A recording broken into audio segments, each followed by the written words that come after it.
ayoko naman yung basta ka na lamang inaaway na gano'n ni Antonina. Ayoko maging malupit sa sayo. Naintindihan mo? Apa, Doña Dolores.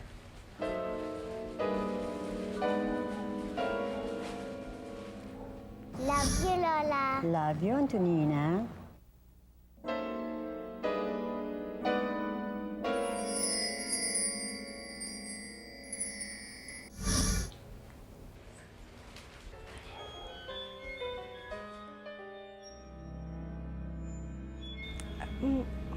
Bakit po?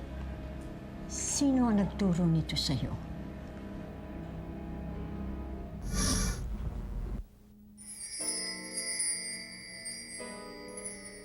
Nanay, sino po nagturo sa akin ito? Bakit? Wala lang po. Basta lang. Sino pa? Edi siyempre ako. Isabela, tinatanong kita.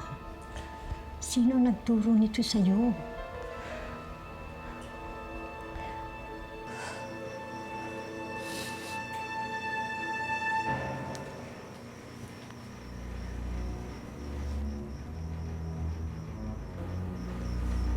Yan ang alaala na pambababoy nila sa akin.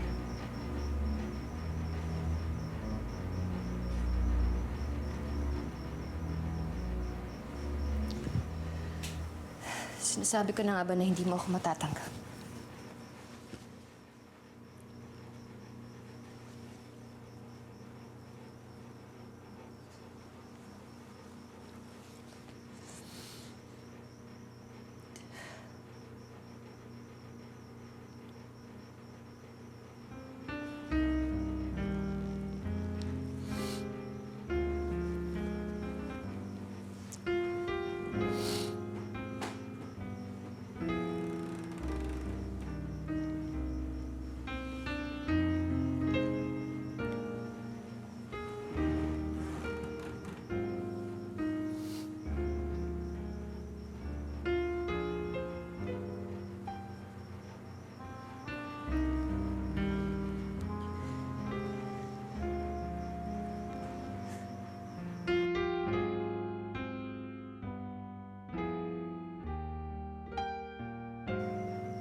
Nanay ko po.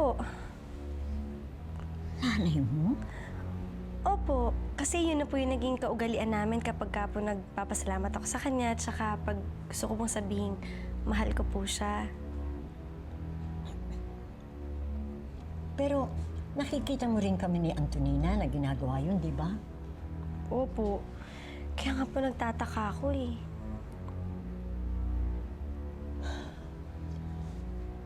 Alam mo, naguguluhan ako. Naguguluhan ako talaga.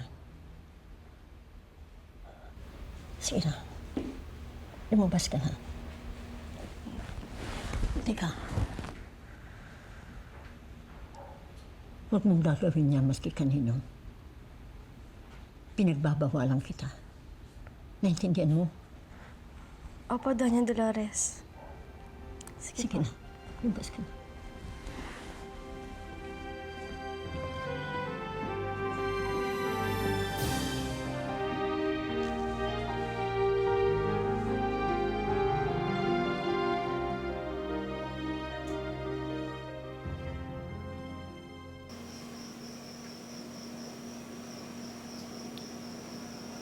Iiwan ko na si Violeta. Huwag muna. Bakit? Tayo naman na nagmamahalan eh. Marami pa akong gustong sabihin sa'yo. Ava, please sabihin mo na sa akin lahat. Please.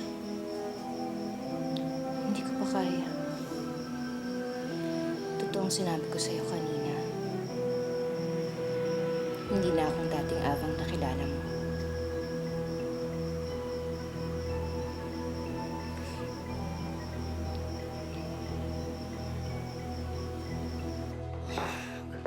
Shit.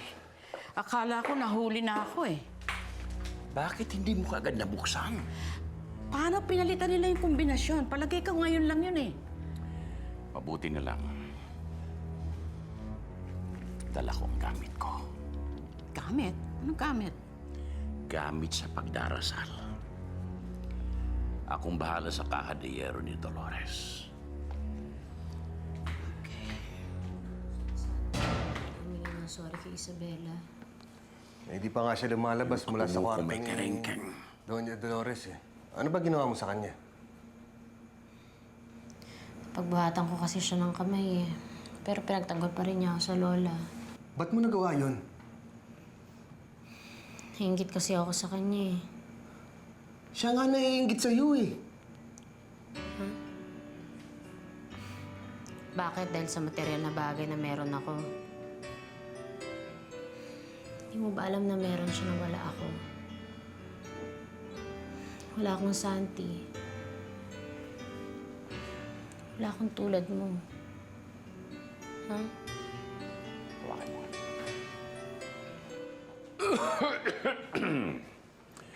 Mawalang galang na nga, iho.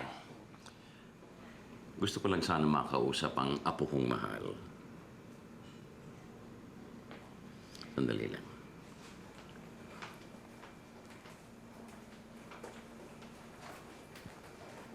Halika nga.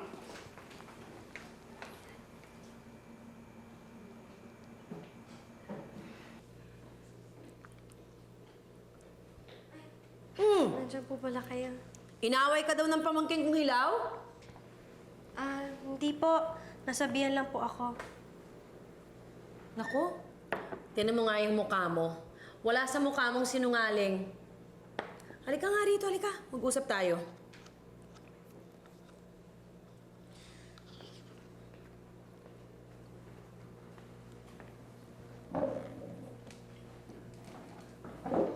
Saan ka nakatira?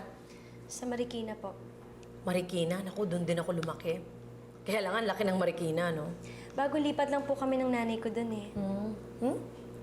Ba't kayo lang bang dalawa? Wala ka ng kapatid o tatay?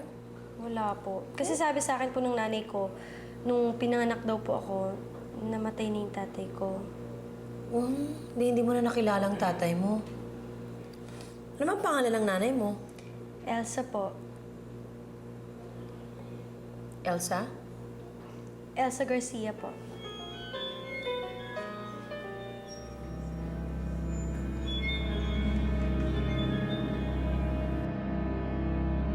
Kilala niyo pong nanay ko? Hindi. May naalala lang ako. Sa media ata ako. Si Elenita.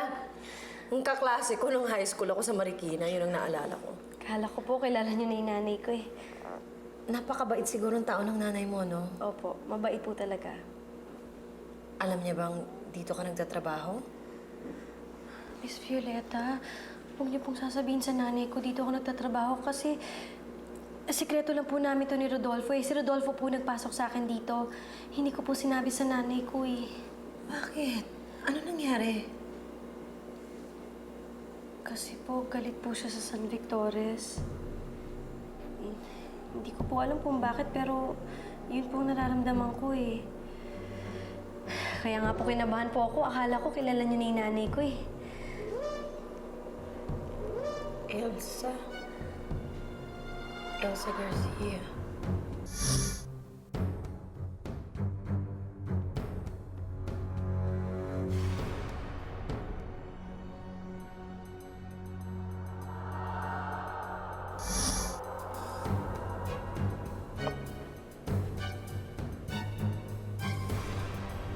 Iwan mo ang nasasaktan ako! Hindi lang braso ang masasaktan sa'yo kapag hindi ka tumigil. Wala naman ako ginagawang masama eh! Anong wala? Ano yung malagkit na ragbing tingin mo sa driver? Hindi ba masama yun? Humihingi lang ako ng patawad. Yun lang ba hinihingi mo? O baka pinagnanasahan mo nasa pagitan ng dalawang hita niya? Ano bang kasunduan natin? Ha? Nakalimutan mo na ba, Los Biminda?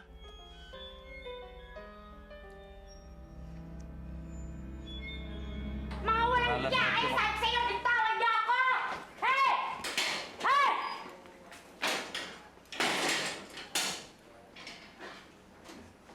Magtigil-tigil ka, Los Biminda, ha? Ano ba sinabi namin sa'yo? Sa susunod kang mahuli ulit. Eh, sinabi ko nga sa'yo kanina pa, di ba? Tsuhin ko yun, no? Tiyuhin, ang sabihin mo, customer, at yatiban mo na naman. Hey!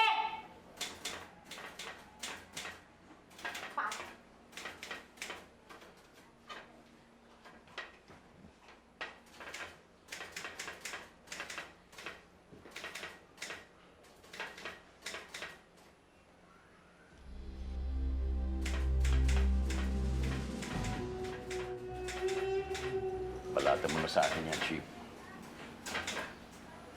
Kakailanganin kong babae yan. Mamayang gabi, hindi na ako paparte doon sa napag-usapan natin. Sige pa, sinabi mo eh. Cross, Dorisana, palabasin na yan.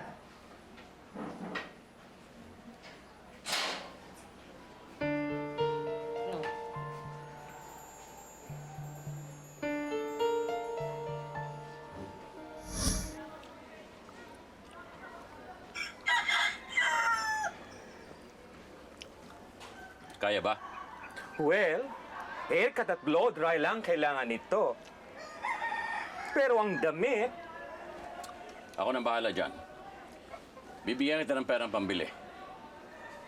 sandali lamang. Kukunin ko mga gamit ko.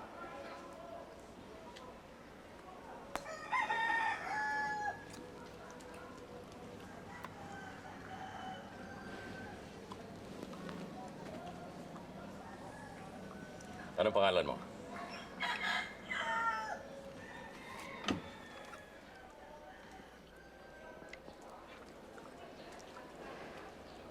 Luis Biminda. Luis Biminda Concepcion. Mula ngayon, magbabago ka na ng anyo at kilos. Magbabago ka rin ng pangalan. Ikaw na si Antonina. Antonina San Victores. Bakit? Ayaw bang kumita na mas malaki kaysa doon sa barya-baryang racket mo? Bibigyan kita ng limpak-limpak na salapi. Susundin mo lang lahat ng ipinag-uutos ko.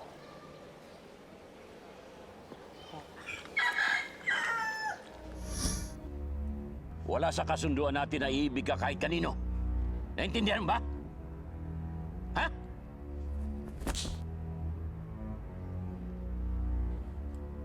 Baka gusto mong ibalik kita sa presinto kung saan ka dapat.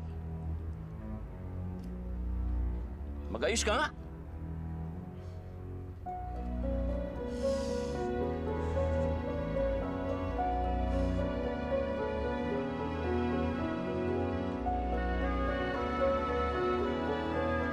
O dapat wala ring makakaalam itong sikreto natin, ha? Na magmula ngayon, magkakampi na tayong dalawa. Apo. Okay?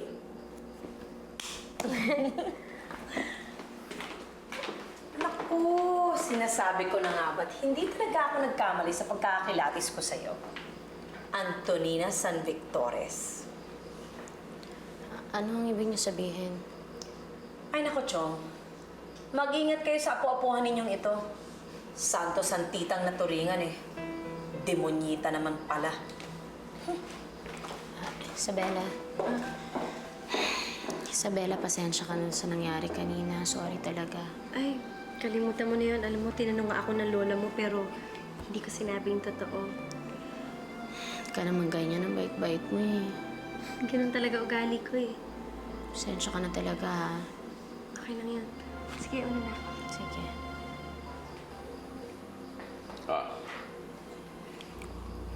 Halika. Huwag kang pahalata. Walang alam niya si Violeta. Hinuhuli ka lang yan. Eh, paano kung may alam nga siya? Akong bahala.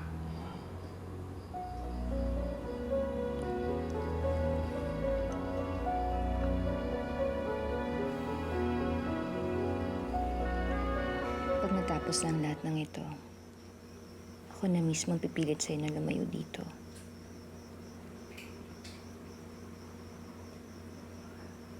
Tagal kitang hihintay. Tagal kitang hinanap. Sana wag natin patagalin pa. Hindi na, Joaquin. Mag-iingat ka kay Violeta.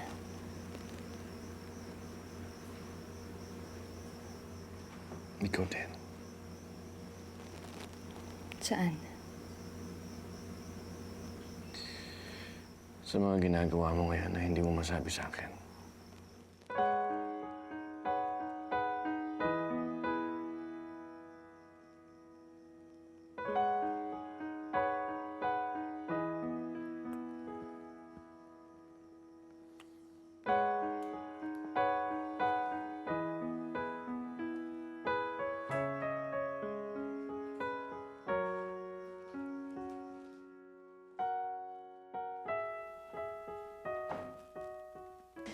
Sunod-sunod na yan. Lagi kang ginagabi. Nay, kasi nagsisimula pa lang ho ako eh. Kaya, ganun po talaga. Mag-iisang buwan ka na dyan sa trabaho mong yan. Hanggang ngayon, di ko pa rin alam kung saan. Sa factory po, nanay. Factory ng ano? Ng... Factory yun ng sardinas sa Elsa. Opo. Buti pa si Santi. Alam niya kung saan kami tatrabaho. Ay, naku. Sige, kain na. Si Santi, kanina ka pa hinihintay.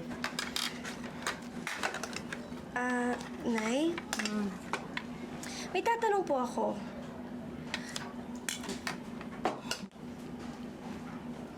Sino pa po may ibang may alam nito?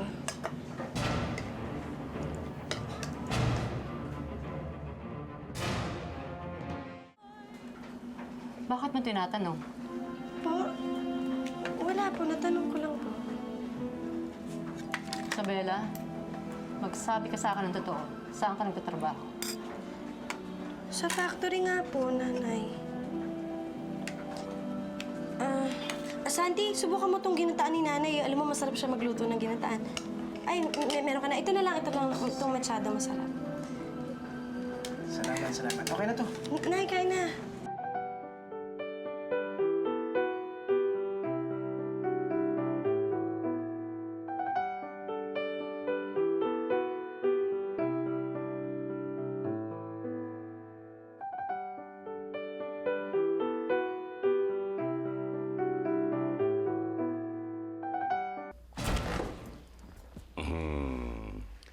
Hinintay ba ang pamangkin ko?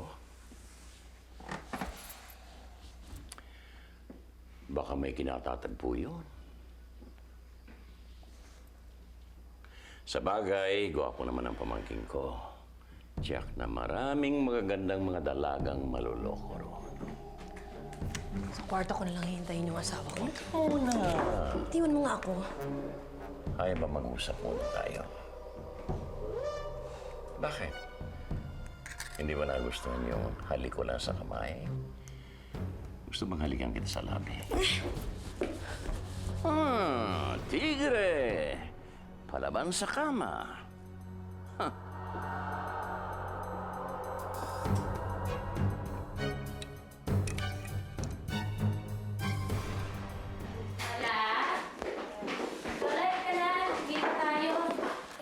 Teka muna, may mga inasikaso.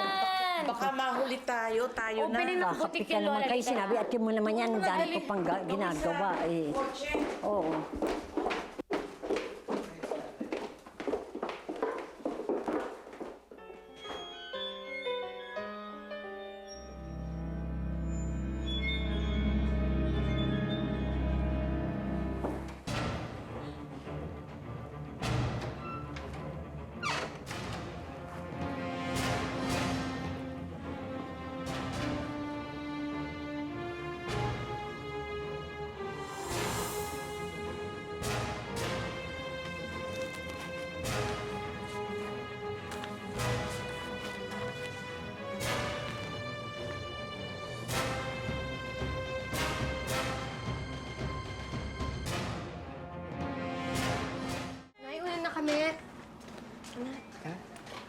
Aling Elsa, sige po.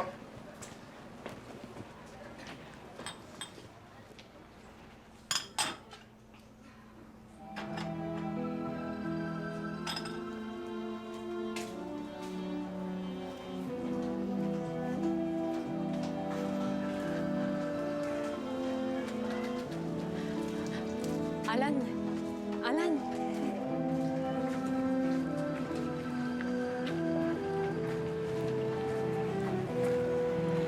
Nakaalis na ba? Sundan natin sila. Saan? Kung saan nagtatrabaho ang anak ko.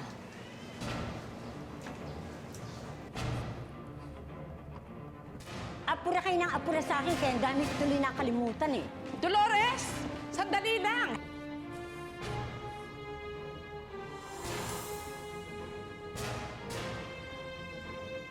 Antayin mo naman ako! O bakit ba? Sigaw ka lang sigaw, walang kalam sa akin. Bingi?